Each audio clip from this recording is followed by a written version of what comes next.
I'm back with another free reading.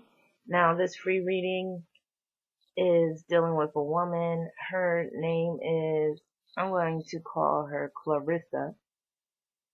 And she wrote me saying, my question for you is, why do my child's father and I keep coming back together? A little background on he and I's relationship. When we met, we were about 8 and 9 years old. We were neighbors. I had a crush on him the moment I laid eyes on him. He and his family moved away and we lost touch until one day we seen each other again. I just knew he was for me. LOL. This continued to happen over the course of many years until we ran into each other again. This time his sister was pregnant, and since he was my childhood friend, of course, I went to her baby shower where I ran into her brother again.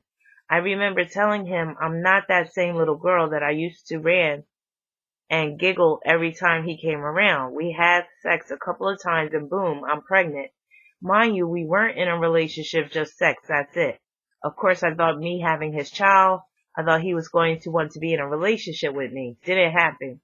But we continued having sex until one day he told me he was in a relationship with a girl, too young for him in my opinion, but who am I to judge? A Virgo, that's who. I backed off. Was I hurt? Hell yeah. But what could I do? He chose her. My daughter and I moved away to another state because the town we lived in is just that small we would see each other every damn day. He and his ex broke up, and guess what he did?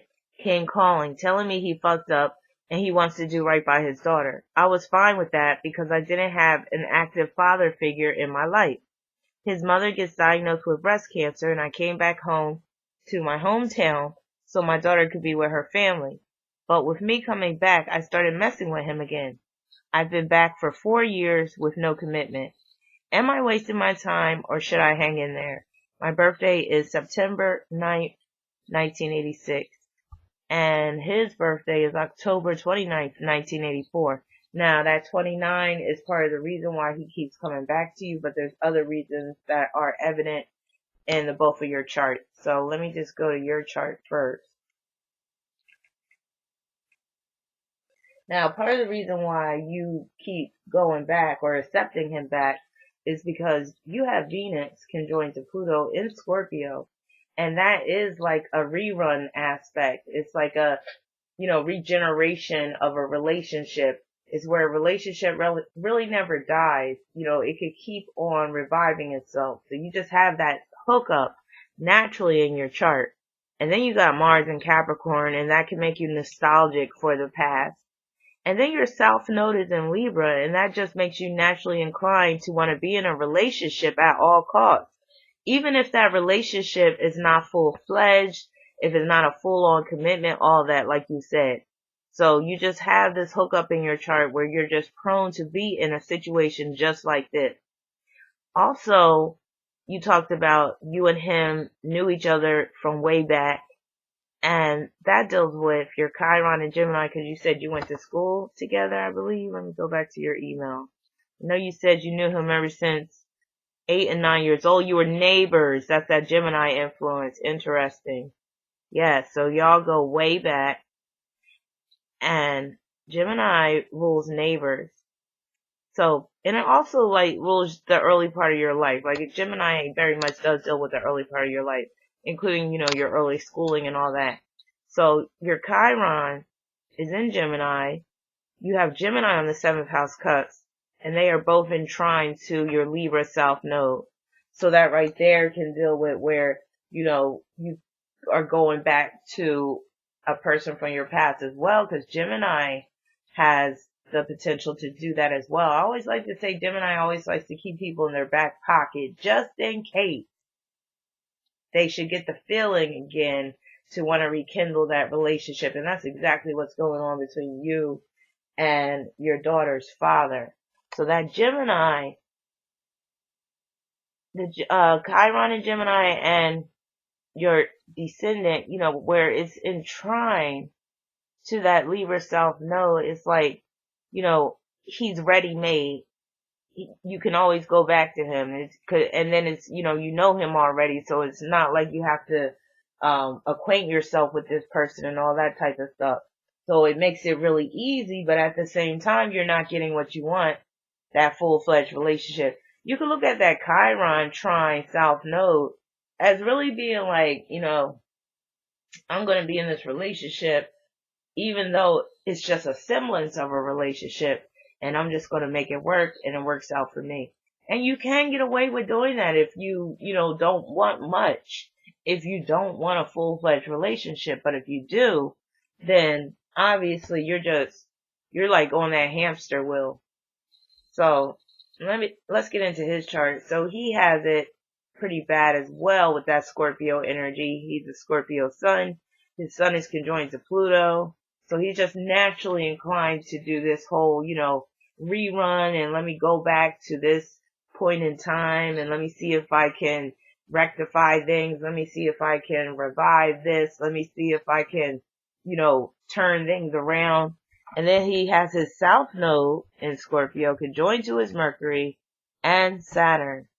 So he just has that strong regenerative energy in his chart, which will make him do the whole, returning back to a lover once things sour with his current relationship.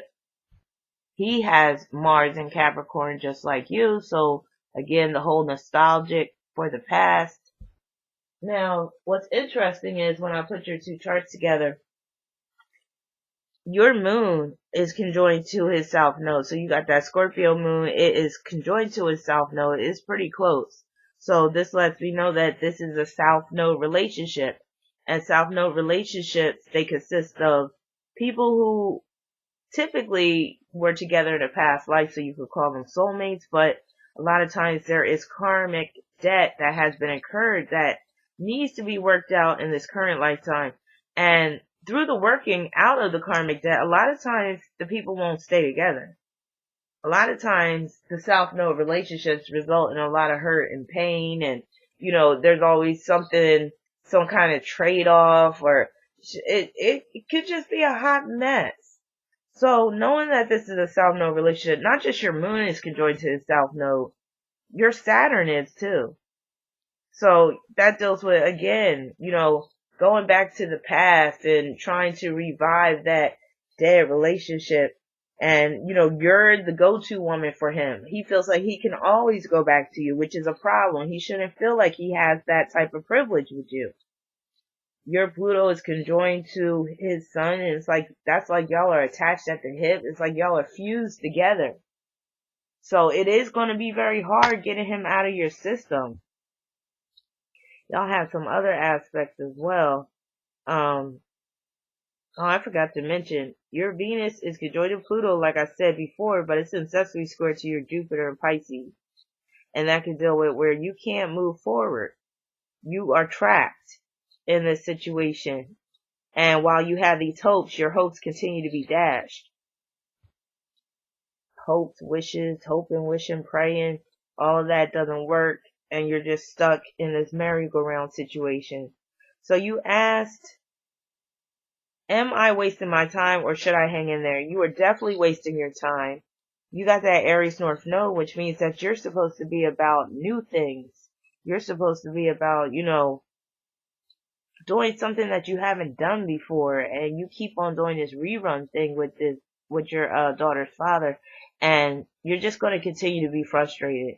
And he's going to continue to get over on you where, he gets to have sex with you when he wants. He gets to come back after his relationship with the new chick doesn't work out. So it's really not fair to you that, you're just settling for this type of quasi relationship that's not even a relationship.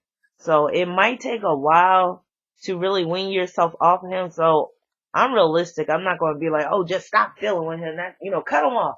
Because you probably won't be able to just cut him off like that. But this should be the last year. You should make this the last year where you're going to be dealing with him. And you don't even have to have any conversations with him. I would just cut him off once you really feel like you're strong enough to walk away.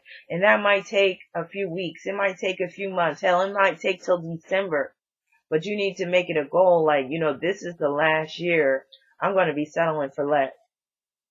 Despite who it may be. Despite the fact that you have this history with this dude. So forget about all that. Oh, we knew each other from age 8 and 9. That don't mean shit. Cause guess what? I had a dude that I went to school with, and he hit me up one day, and I fell for that nostalgic shit. And I'm thinking, oh yeah, he was such a good dude in high school and all this stuff. Come to find out, this piece of shit wasn't shit. But anyway, let me know if you have any questions, or you can send me an email. You can post a comment in the comment section. And if anybody would like a chance for a free reading, you can send me an email at karma3675@aol.com. Write free reading on the subject line. Include your birth date, your birth time. If you don't have your birth time, that's fine. And the location that you were born.